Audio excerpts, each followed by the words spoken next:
parte del lema de Hensel.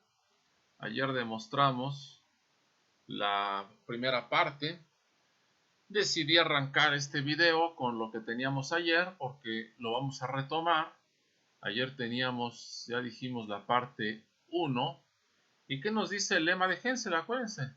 Tenemos un polinomio con coeficientes enteros. ¿Sí? Tenemos k entero mayor o igual que 2. ¿Y qué nos decía? Que bueno, si tenemos una solución R para una raíz, dijéramos, una raíz modular del polinomio, si tenemos una raíz, entonces el asunto era encontrar más raíces, pero en expresión p-ádica. Esa era la idea. Entonces, ¿eso a qué nos llevaba? Pues nos llevaba a la primera parte del teorema, que nos decía que si la primera derivada es divisible por p, es decir, que la primera derivada es congruente con 0 módulo p, entonces por lo tanto existiría esa t, la dichosa t que necesitábamos, que es la que nos va aumentando las representaciones de potencias de primos, cada vez que vamos modificando la potencia del módulo, acuérdense. Entonces, encontrar esa t era con esta forma modular, con esta congruencia. Es a lo que nos llevaba. Entonces, la primera parte del teorema fue que cuando p no divide a la primera derivada, entonces podemos encontrar la t bajo esta forma modular. Así lo podemos encontrar. Ahora, vámonos a la segunda parte. Déjenme bajar. La parte 2 del lema de Hensel, ¿qué nos dice? Tomamos las mismas condiciones iniciales de que f es un polinomio con tales características. K mayor o igual que 2, eso igual, supongamos que R es una solución de f en x congruente con 0 módulo p a la k, o sea, eso no cambia. Las mismas condiciones que están en la parte que acabamos de ver del lema. Pero ahora viene la parte 2, donde la condición, la primera parte de la hipótesis, que nos dice que si f', es decir, la primera derivada, ahora sí es divisible por p, es decir, congruente con 0 módulo p, ¿sí? Y el polinomio en R va a ser divisible por p a la k. Esas son ahora las nuevas condiciones, ¿sí? Esas son ahora. Entonces trabajemos sobre esas nuevas condiciones. Y tenemos que llegar a ¿qué? A que tiene solución. A que sí tiene solución y que va a existir esa t, pero esa t va a ser para toda t en los enteros. Obviamente t en los enteros visto desde sus representaciones de las clases de equivalencia o clases residuales, ¿sí? Desde esa forma lo vamos a estar viendo. Pues pasemos a la demostración. Pasemos a la demostración que va a ser de esto. Vamos a tomar la parte en la que nos quedamos. Déjenme subir un poquitín, por eso aquí lo dejé. ¿Se acuerdan que decíamos la vez pasada? La vez pasada decíamos que queríamos encontrar quién era la t. Y para encontrar quién era la t en esta parte, ¿sí? La t que está acá, esta t, llegábamos a esta congruencia. Llegábamos a esta congruencia donde decíamos, encontremos quién es t. Quién es t. De aquí llegábamos a esta otra forma. Llegábamos a esta forma.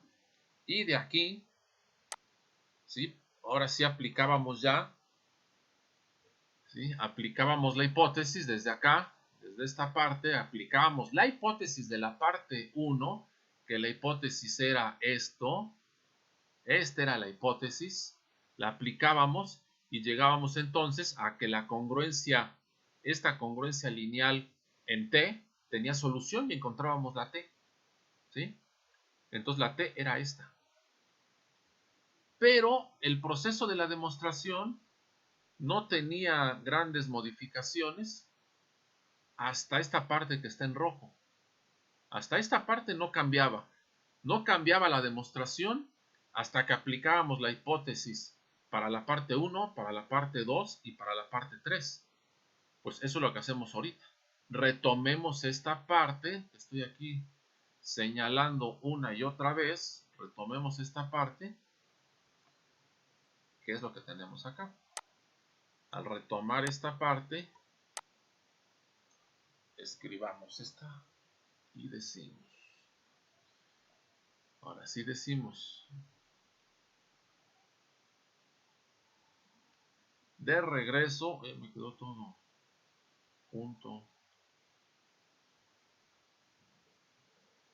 de regreso a f' en R por T congruente con menos f de R entre P a la K menos 1 módulo P, que es la parte que estoy diciendo arriba, que esa parte no cambiaba para ninguna de los incisos 1, 2 y 3 del teorema. Ahora, ¿qué tenemos?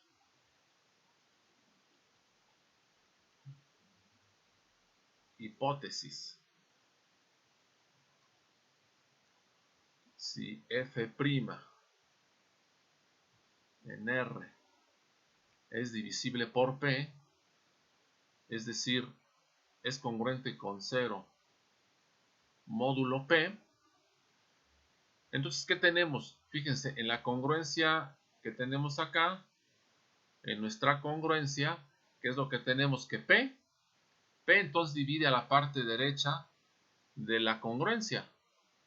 P divide a la parte izquierda, perdón. P divide a la parte izquierda de la congruencia. Sin problema alguno. ¿Sí? Ahí está, ahí se ve. P divide a la parte izquierda. Déjenme quitarle los rayones. Entonces, si P, por lo tanto, P divide, ¿sí?, a f' en R por T, que es la parte izquierda de la congruencia, ¿sí? Y como por la otra parte de la hipótesis, y como f en R es congruente con 0 módulo P a la K, ¿sí?, que es la otra parte de la hipótesis, ahí está. Por lo tanto, P a la K divide a F en R. Por lo tanto, ¿qué está pasando? Pues está pasando que como P a la K divide a F en R, por lo tanto, P a la K, más bien P divide a F en R entre P a la K, o ya me quedó casi como producto. Déjenme arreglar la potencia. Un poco más arriba. Divide a P a la K menos 1. Es decir, ¿por qué está pasando esto? Fíjense, tenemos por la segunda parte de las hipótesis que se está dando esta congruencia.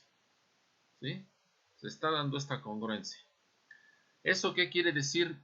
Que P está viviendo en F de R K veces. O sea, si P a la K divide a F en R, quiere decir que P está viviendo K veces. Entonces yo le puedo quitar a F de R, le puedo quitar K menos 1 veces a P, y con todo y eso va a seguir dividiendo P a lo que quede. Y eso que me refiero a lo que quede es precisamente esto. O sea, le puedo quitar a F en R K menos 1 veces P, y todavía P va a sobrevivir en F de R. Todavía. Es decir, P divide a F en R entre P a la K menos 1. Aunque le quite lo que le quite de estos, todavía le va a quedar 1 por la hipótesis. Porque P a la K divide a F en R. ¿Y eso qué me está diciendo? Me está diciendo entonces que P divide a la segunda, a la parte derecha de la congruencia. Eso es lo que me está diciendo. Por lo tanto, ¿qué me está diciendo? Que P divide a ambos lados de la congruencia. Entonces la congruencia se cumple independientemente de cómo sea T. Le vale gorro a la congruencia cómo sea T. ¿Sí? Le vale cómo sea. Se va a estar cumpliendo. ¿Sí? Va a estar sucediendo que para los valores que tome T, los valores obviamente tomados en las clases de equivalencia, que finalmente termina cubriendo a todos los enteros. Entonces va a estar cubriendo para cualquier entero. Va a estar cubriéndolo, tomados ordenadamente en las clases de equivalencia. A eso me estoy refiriendo. Pero va a ser para cualquier T. A ver, escribamos esto. Bueno, primero, antes de escribirlo, subamos un poco la pantalla y escribamos.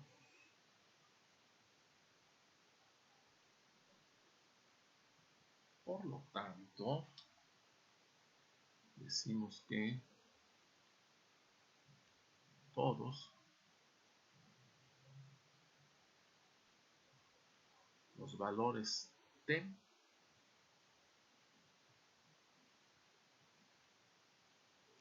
son solución.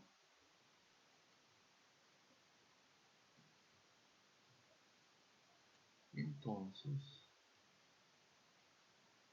se llega a que X igual a R más T veces P a la K menos 1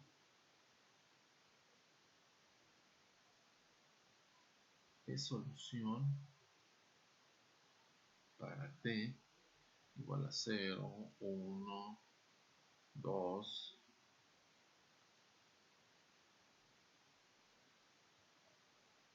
P menos 1, que son las clases, son los representantes de las clases de equivalencia.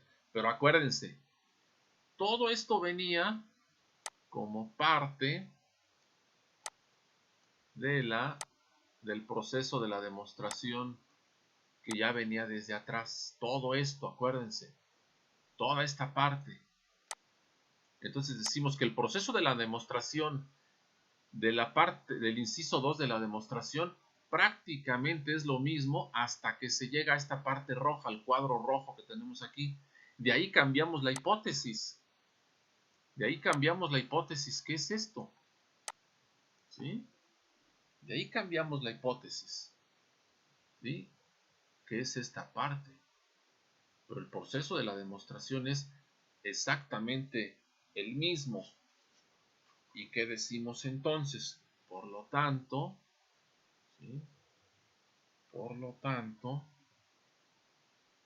f en R más t veces p a la k menos 1 es congruente con 0 módulo p a la k para todo t que pertenece a los enteros.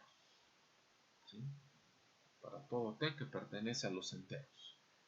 Y ahí terminamos la parte 2, el inciso 2 del lema de Hensel. Vámonos a la parte 3, finalmente la que falta. Vámonos a la parte 3. Déjenme subir la pantalla. Bueno, la parte 3 del lema de Hensel, ¿qué nos dice? Nos dice nuevamente que tenemos, fíjense, tenemos como en la parte 2, ¿sí? Como en la parte 2, también que la primera derivada es congruente con 0 módulo P, es decir, P divide a la primera derivada en R, pero diferente a la parte 2, ahora P a la K no divide a F en R, no lo divide, ¿sí? No divide a F en R, es decir, ¿qué es lo que tenemos? Que no es congruente. F en R no es congruente con 0 módulo P a la K, no se está dando esto. Entonces esto quiere decir, nos dice entonces que el polinomio, ¿sí? Nos está diciendo que el polinomio en f no tendrá, o sea, no será congruente con 0. O sea, P a la K no va a dividir al polinomio, dije en 0, no, al polinomio, en el polinomio, f de x, el polinomio. Es decir, el polinomio no tendrá solución, es decir, no tiene solución. Esa relación no va a tener solución modular, no va a tener raíces modulares, ¿sí? O sea, eso es lo que nos dice, no tiene solución x igual a r. O sea, esa solución que se dice al inicio en la hipótesis para los tres enunciados, para las tres partes, cuando nos dice, supongamos que R es una solución, ¿sí? Supongamos que es una solución, pues nos dice, pues no. Entonces no se va a estar cumpliendo. Veamos cómo se demuestra. Bueno, les voy a dar un bosquejo y les voy a dejar lo demás. Veamos. Bueno, vamos con una idea de la demostración. Otra vez.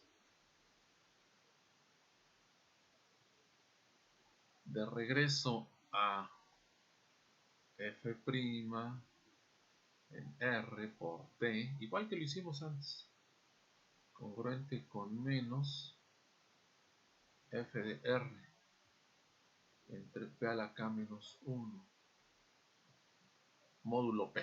Otra vez estamos en lo mismo. Y fíjense qué me dice. Me dice la hipótesis. Por hipótesis, ¿qué tenemos? Tenemos que P divide a f' en R. Por lo tanto, P divide a f' en R. ¿Sí? Por lo tanto, si pasa esto, podemos decir que el máximo común divisor de f' en R y P es P, ¿no? Podemos decir eso. Es P, el máximo común divisor. Eso quiere decir que si el máximo común divisor de estos dos es P, entonces para resolver la congruencia, ¿sí? Para resolver la congruencia, ¿qué necesitamos? La congruencia en T. Para resolver la congruencia en T, por lo tanto, requerimos que P divida a f en R entre P a la K menos 1, que es esta parte. Necesitamos que la divida. Visto desde una congruencia lineal, visto desde una congruencia AX congruente con B módulo M. Si el máximo común de A y M tendrá que dividir a B para que tenga solución la congruencia. Pues aquí mi X es la T. Entonces, para que tenga solución, entonces el máximo común divisor tendrá que dividir a esta parte precisamente, que estoy aquí rayoneando, ¿sí? A esta parte. Pero, ¿qué es lo que sucede? Pero por hipótesis, ¿qué es lo que tenemos? Por hipótesis,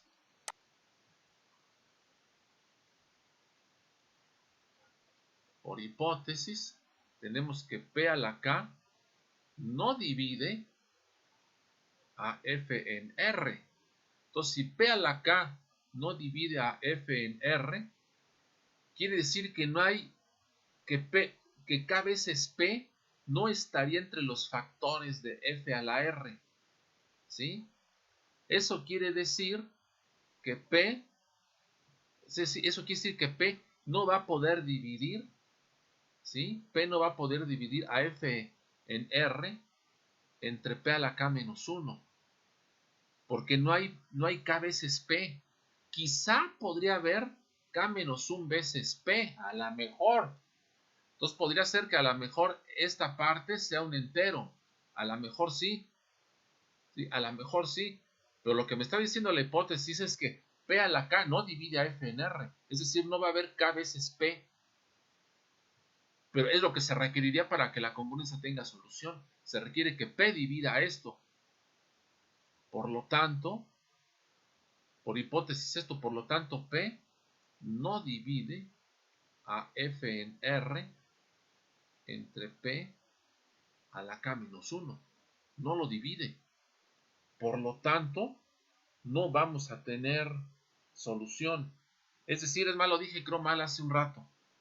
O sea, por lo tanto, por hipótesis, sí. R es una solución de... Déjenme subirla.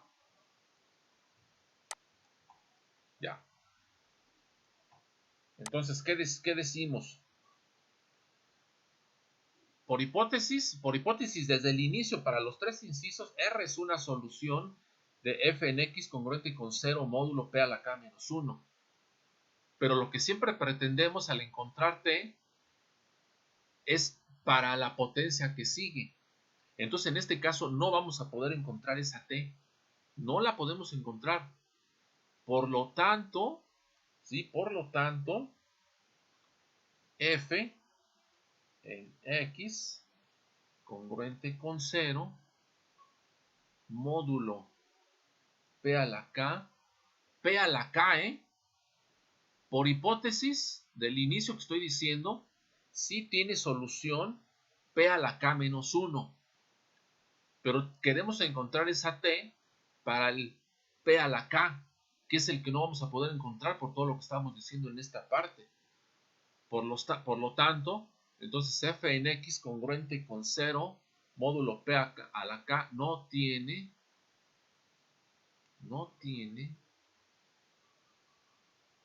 soluciones en x congruente, que es lo que se le estaba pidiendo, con r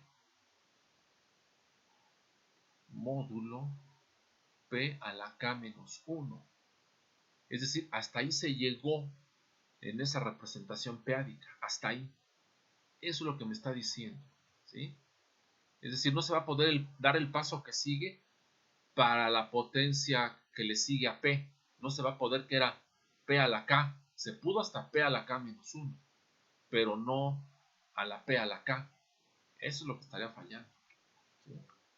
Por lo tanto, esta es la tercera parte del teorema de Hensel. Y con esto terminamos los tres incisos del teorema de Hensel. Bueno, ahí le dejamos por hoy. Teorema de Hensel. Bye bye.